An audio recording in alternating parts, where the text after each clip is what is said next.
ठाकुर और केंद्रीय मंत्री अनुराग ठाकुर और सभी विधायकों समेत बीजेपी का समस्त प्रदेश स्तरीय नेतृत्व बैठक में शिरकत करेगा। तो काफी महत्वपूर्ण ये बैठक मानी जा रही है। खुद केंद्रीय मंत्री अनुराग ठाकुर इस बैठक का हिस्सा होंगे।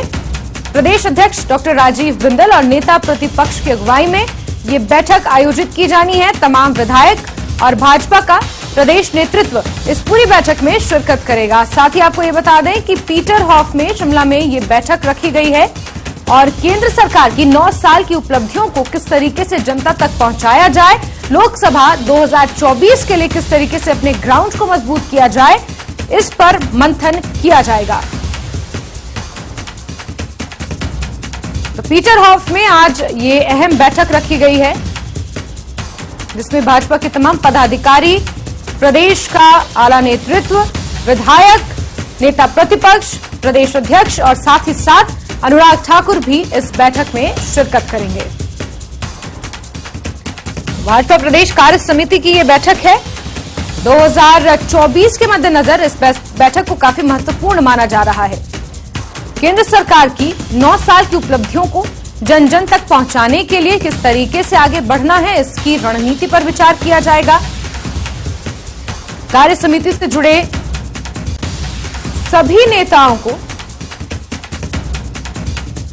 यहां पर किस तरीके से आगे बढ़ना है 2024 के लोकसभा चुनावों के लिए, वो जानकारियां दी जाएंगी। इसके अलावा कई अहम मुद्दे हैं जिन पर समीक्षा भी की जा सकती है।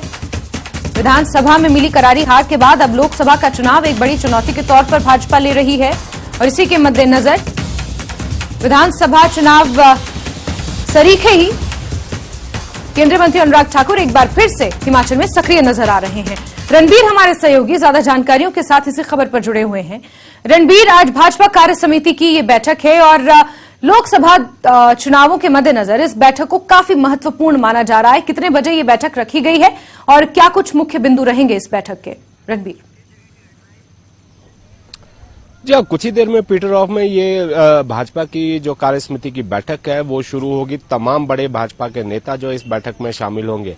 देखिए, जो आधिकारिक रूप से जो भाजपा की तरफ से बताया गया है कि जो 30 मई को मोदी सरकार के 9 साल पूरे होने जा रहे हैं और किस तरह से मोदी सरकार की उपलब्धियों को घर घर तक पहुंचाना है, उसको लेकर विशेष रणनीति इसमें बनाई जाएगी। जो कि जिस तरह से जानकारी दी गई है, 30 और 31 मई को पीएम 2 बड़ी जनसभाओं को संबोधित करेंगे। उसके बाद पूरा जो जून महीना है उसमें घर घर तक जो है जो पीएम मोदी सरकार की जो उपलब्धियां हैं उनको घर घर तक पहुंचाया जाएगा। कैसे वो पहुंचाई जाएगी, क्या रणनीति होगी, किस तरह का खाका होगा, तो उस पर आज जो है विचार विमर्श किया जाएगा। ये जानकारी दी गई है कि जो प्रदेश में न केवल प्रदेश में भाजपा के जो तमाम बड़े नेता हैं, जिसमें जयराम ठाकुर का नाम शामिल है, पूर्व मुख्यमंत्री प्रेम कुमार धूमल का नाम शामिल है, शांता कुमार का नाम शामिल है। इसके अलावा जो लोकसभा और राज्यसभा के सांसद हैं भाजपा के, वो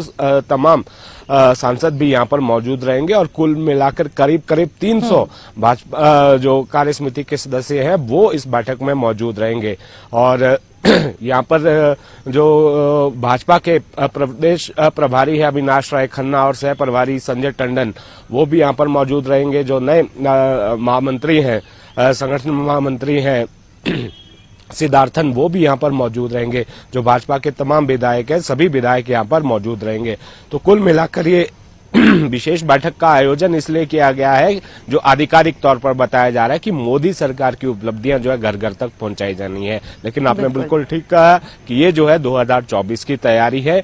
जो संगठन है भाजपा का, उसको मजबूत किया जाना है। हालांकि प्रदेश में हार भाजपा की हुई है, उस पर भी मंथन किया जाएगा। नगर निगम चुनावों में जो है हार हुई है, उस पर भी मंथन किया जाएगा। कर्नाटक में हार के बाद पूरे देश में एक अलग संदेश जो है गया है, किस तरह से कार्यकर्ताओं को जो है वो बूस्ट करना है, इस पर भी रणनीति यहाँ पर बनाई जाएगी। और ये भी देखना होगा कि इसमें जो खाका तैयार किया जाएगा, किस नेता को किस तरह की जिम्मेदारी सौंपी जाएगी, प्रदेश भर में किस तरह के कार्यक्रम किए जाएंगे, जो भाजपा के अग्रणी संगठन है उनको भी जिम्मेदारी इसमें दी जाएगी। तो बड़ी अहम बात ये भी है कि ये भी देखना होगा कि जब ये बैठक शुरू होगी तो कौन कौन बड़े चेहरे इसमें शामिल होंगे, ये देखने वाली बात है। अगर गुटबाजी की बात करें तो देखो, भाजपा में भी गुटबाजी जो है चरम पर है। बिल्कुल, बहुत बार ये चीजें जो है सामने आई है। तो 2024 के चुनावों को देखते हुए किसी तरह की कोई गुटबाजी ना हो, कोई जो है मतभेद नेताओं में ना हो, पार्टी के भीतर किसी तरह का गतिरोध ना हो,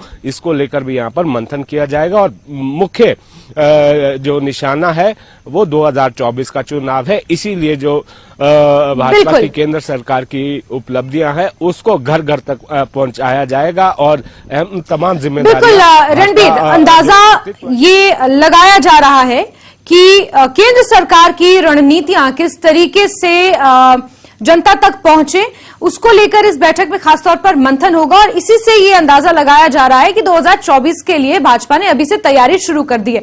और क्योंकि बात 2024 की हो रही है तो सवाल उसके इर्द गिर्द ही होंगे कि अनुराग ठाकुर इस बैठक का हिस्सा हैं और हमीरपुर संसदीय क्षेत्र से वो आते हैं। और इस बार विधानसभा चुनाव में भाजपा को जो करारी हार मिली थी और सीएम सुक्खू इस बार मुख्यमंत्री चुनकर आए हैं, वो भी लोअर हिमाचल यानी कि हमीरपुर से ही अपना ताल्लुक कहीं ना कहीं रखते हैं। ऐसे में भाजपा को यह अंदाजा उसी वक्त हो गया था अपनी जमीन खिसकने का, जब उपचुनाव हारे, मंडी का संसदीय क्षेत्र उपचुनाव हारा, फिर विधानसभा के 3 उपचुनाव हारे, विधानसभा उपचुनाव हारा, शिमला नगर निगम उपचुनाव, ये चुनाव हारा नगर निगम का। तो भाजपा को यह अंदाजा तभी से हो गया था कि उनकी जमीन हिमाचल प्रदेश में खिसक रही है। इसलिए शायद बहुत पहले से ही 2024 की तैयारियां भाजपा ने शुरू कर रही है, जिसका आज नमूना देखने को मिल रहा है। जी हाँ, बिल्कुल यही सारे विषय हैं जहां पर जो भाजपा का प्रदेश नेतृत्व है, जो सभी तमाम बड़े नेता है, उनको एक छत के नीचे आज बैठना है, बैठक करनी है और रणनीति बनाई जानी है। भले ही कांग्रेस को जीत मिली है, लेकिन भाजपा ये भी जानती है कि कोई फिलहाल अभी कोई ऐसा बड़ा चेहरा जो लोकसभा चुनावों के चलते, जो चारों संसदीय क्षेत्र है, लोकसभा क्षेत्र है, मंडी को छोड़कर, क्योंकि कांग्रेस की प्रदेशाध्यक्ष वहां से सांसद है, जो अन्य जो 3 लोकसभा संसदीय क्षेत्र है, वहां से कांग्रेस ने अभी कोई ऐसे बड़े चेहरे का ऐलान नहीं किया है। कोई बड़ा चेहरा ऐसा जो है चुनाव प्रचार में जो है चुनाव की तैयारी करता हुआ दिख नहीं रहा है। तो यहाँ पर बड़ी चुनौती यहाँ पर है। पिछली बार हमने देखा था उपचुनाव 2019 के चुनावों में चारों सीटें जो है भाजपा के खाते में गई थी। और उसके बाद जो उपचुनाव हुआ था मंडी में, मंडी से जो दिवंगत सांसद थे रामस्वरूप शर्मा, जिनके निधन के बाद वो सीट खाली हुई थी, तो किस तरह से कांग्रेस ने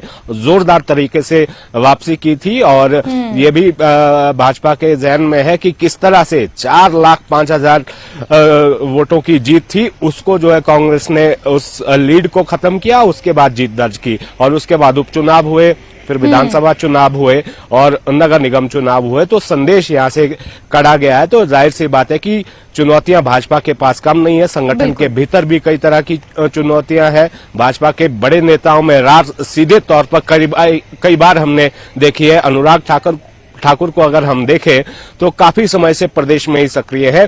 अपने संसदीय क्षेत्र में उनके काफी दौरे यहाँ पर हो चुके हैं। जब इस बाबत अनुराग ठाकुर से सवाल भी पूछा गया था तो उन्होंने ये कहा था कि चुनाव तो बहुत दूर की बात है, लेकिन जो केंद्र की जो योजनाएं हैं उनको धरातल तक पहुंचाना है, लोगों की समस्याओं को हल करना है, इसलिए वो लगातार दौरे